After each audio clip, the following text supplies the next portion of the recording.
So hello दोस्तों, welcome to my channel. आज की इस वीडियो में यहाँ पे बात होगी लीनियर इक्वेशन टू वेरिएबल का प्रैक्टिस सेट 1.4 का क्वेश्चन नंबर 1 2 3 ऑलरेडी हमने कंप्लीट कर दिया है। अब यहाँ पर क्वेश्चन नंबर 4 आपके सामने लिखा हुआ है। ये है फर्स्ट इक्वेशन, ये है सेकंड इक्वेशन। लेकिन जैसे कि हमारा ये चैप्टर है linear equation in two variable में, तो लीनियर इक्वेशन का जो जनरल फॉर्म होता है वो इस फॉर्म में होता है x + by = c। अगर मैं इसको नंबर फॉर्म में लिखूंगा तो इस तरह से कुछ होगा। वो नंबर कोई भी आ सकते हैं, कांस्टेंट होता है। तो यहाँ पे दो वेरिएबल यूज होता है, वो कोई भी हो सकता है, लेकिन वेरिएबल के ऊपर पावर कुछ नहीं होती है, मतलब वन होता है। उसको लीनियर इक्वेशन कहेंगे जिसकी वेरिएबल का पावर 1 है। लेकिन यहाँ पर देखो, आपके पास दो वेरिएबल सब में है, उनका पावर 1 है, लेकिन डिनोमिनेटर में है। पावर आपका मतलब जो वेरिएबल आपके न्यूमरेटर में चाहिए, डिनोमिनेटर में आ गया, इसका मतलब वो -1 हो जाएगा। तो अब क्या करना पड़ेगा, इसको सॉल्व कैसे करेंगे? इसको सॉल्व करने के लिए सबसे पहले आपको लीनियर इक्वेशन के फॉर्म में कन्वर्ट करना पड़ेगा। तो सबसे पहले अगर आप यहाँ पर देखोगे, जो 1/3x + y है, इसको अगर मैं a मान लेता हूं, और यहाँ पे 1/3x - y है, उसको मैं b मान लेता हूं, तो यहाँ पे आपका ये जो इक्वेशन ये चेंज हो जाएगा। क्या हो जाएगा? चेंज हो जाएगा। ऊपर देखो, ऊपर आपके पास क्या है? 1/3x + y + 1/3x - y। तो ये 1/3x + y को मैंने a मान लिया, इसकी जगह पे मैं a लिख सकता हूँ। हाँ, उसके बाद है प्लस, इसको मैंने b माना था, उसकी जगह पे b लिख देंगे, और आगे है 3/4। क्या ये लीनियर इक्वेशन के फॉर्म में बन गया है? हाँ, बन गया। लेकिन इसमें एक और यहाँ पे प्रॉब्लम है कि आपके यहाँ पे डिनोमिनेटर में 4 आ रहा है। आप सॉल्व कर सकते हो, लेकिन डिनोमिनेटर वाला थोड़ा सा प्रॉब्लमेटिक, मतलब हार्ड हो जाता है। तो यहाँ से डिनोमिनेटर की चीजें हटाना है, फ्रैक्शंस को हमको अवॉइड करना है, फ्रैक्शन हमने नहीं लेना है। तो यहाँ क्या करेंगे, जो भी डिनोमिनेटर में सबसे बड़ा नंबर है उससे मल्टीप्लाई कर दो, उससे पूरी इक्वेशन को मल्टीप्लाई कर दो। अगर a को 4 से मल्टीप्लाई करूंगा तो बन जाएगा 4a, b को 4 से मल्टीप्लाई करूंगा तो बन जाएगा 4b, और 3/4 को 4 से मल्टीप्लाई करूंगा तो ये 4 और ये 4 कैंसिल होकर आपको फाइनल इक्वेशन मिलेगी 4a + 4b = 3। ये आपको इक्वेशन मिल गई, और ये है आपकी लीनियर इक्वेशन टू वेरिएबल का जनरल फॉर्म। इसको मैं लिख दूंगा फर्स्ट इक्वेशन, या अगर आप इसको फर्स्ट सेकंड मानते हो तो इसको थर्ड लिख देना है, जो भी अगर आप मानते हो। तो आपको इक्वेशन मिल गई, ठीक है। सेम यहाँ पे भी पुट करो, लेकिन यहाँ पर देखोगे तो यहाँ पर लिखा है 1/2 और नीचे लिखा है 1/3x + y। तो 1/2 को आप ऐसा भी लिख सकते हो, 1/2 × 1/3x + y, ऐसा भी लिख सकते हो इसको, क्योंकि 1 सा आपसे में 1 ही होने वाला है, ठीक है। जितने भी बार आप 1 को मल्टीप्लाई कर सकते हो, कोई प्रॉब्लम नहीं। तो यहाँ पे 1/2 मल्टीप्लाई, ये जो वैल्यू है इसको मैंने क्या माना था? a माना था, तो इसकी जगह पे रख दूंगा मैं a। यहाँ पर इक्वेशन में होगा 1/2a। ये देखो यहाँ पे 1/2a माइनस, यहाँ भी 1/2 है आपके पास, और उसके आगे आ जाएगा b = -1/8। ये आपकी इक्वेशन चेंज हो गई। लेकिन सेम प्रॉब्लम यहाँ भी फ्रैक्शन में है, फ्रैक्शन हटाना है। तो डिनोमिनेटर में सबसे बड़ा नंबर कौन सा है? 8 है। पूरी इक्वेशन को 8 से मल्टीप्लाई कर दो, पूरी इक्वेशन को 8 से मल्टीप्लाई कर दो।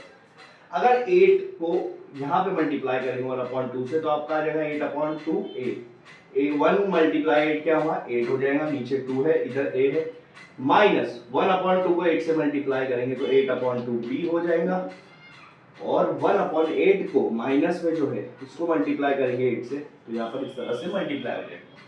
अब कैंसिल करते हैं, 2 के टेबल में 8 कितने पे आता है? 4 पे आता है।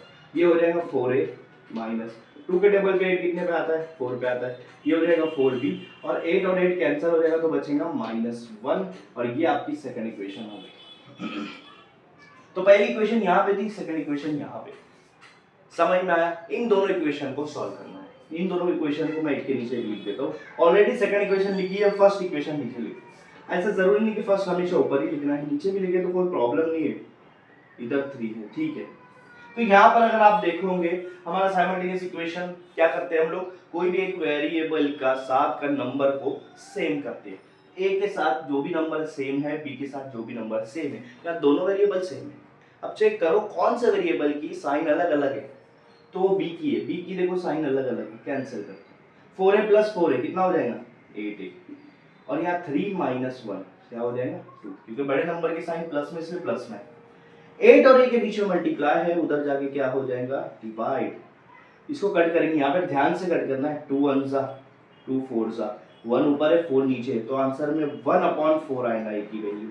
बहुत बच्चे क्या करते हैं 4/1 लिख देते हैं, 4 आंसर लिखते हैं, गलत है, गलत। ए की वैल्यू क्या है 1/4। अब ए की जो वैल्यू है वो हम यहाँ से कोई भी एक इक्वेशन में डाल देंगे, या तो सेकंड वाली या तो थर्ड वाली, कोई भी इक्वेशन में, ठीक है। अगर आप ए की वैल्यू डाल दोगे तो आपको बी मिल जाएगा। देखो मैं ए की वैल्यू अगर मैं यहाँ पे डाल देता हूँ, कहाँ पर डालना है, प्लस वाला रखो तो इजी होता है, 4a + 4b = 3, ये आपकी सेकंड इक्वेशन है। इसमें a की जगह पे रख देंगे हम लोग 1/4। तो देखो यहाँ पे a की जगह पे 1/4 रख दिया, ये 4 कैंसिल है क्योंकि मल्टीप्लाई डिवाइड में है, तो यहाँ पर बचेगा 1 + 4b = 3। अगर 1 इधर आ गया तो क्या हो जाएगा, माइनस होगा, तो 4b = 3 वैसा का वैसा, ये 1 इधर आके क्या हो जाएगा -1। 3 - 1 कितना होता है, 3 - 1 तो 2 होता है। 4 और b के बीच में क्या है, मल्टीप्लाई, तो 4 उधर जाके क्या हो जाएगा, डिवाइड, तो 2 के नीचे अगर 4 आ गया, 2 1 सा 2 2 सा, तो यहाँ पे b की वैल्यू क्या आएगी, 2 नहीं आएगी, 1/2 आएगी। ये चीज ध्यान में रखना है। a की वैल्यू मुझे मिली 1/4 और b की वैल्यू मुझे मिली 1/2। आया समझ में, बात आई समझ में, a और b की वैल्यू मिल गई, बट हमें फाइनली a और b की वैल्यू नहीं चाहिए, हमें x और y की चाहिए। तो हम इसे और सॉल्व करेंगे, इसे हम और सॉल्व करेंगे। हमने जो वैल्यू पुट किया था उसके अंदर इसकी वैल्यू डाल देंगे। याद रखो a की वैल्यू है 1/4 और b की वैल्यू है 1/2। यहाँ पे लिख देता हूँ मैं। हमने क्या पुट किया था कि 1/3x + y को हमने a माना था, यही था ना। एक बार क्वेश्चन देख लेते हो, मैं रफ कर दिया हूँ। हाँ 1/3x + y को हमने a माना था।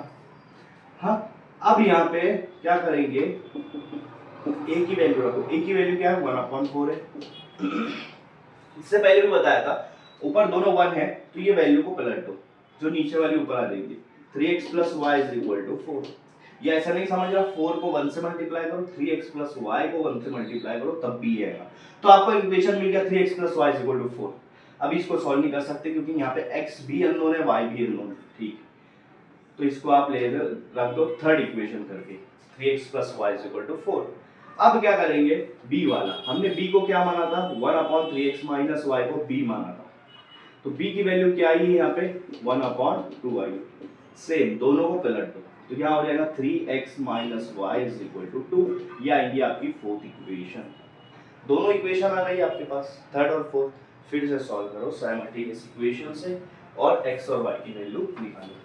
साइमल्टेनियस इक्वेशन से फिर से सॉल्व करो, x और y की वैल्यू निकालो। थर्ड इक्वेशन को यहाँ लिख देता हूँ 3x + y = 4।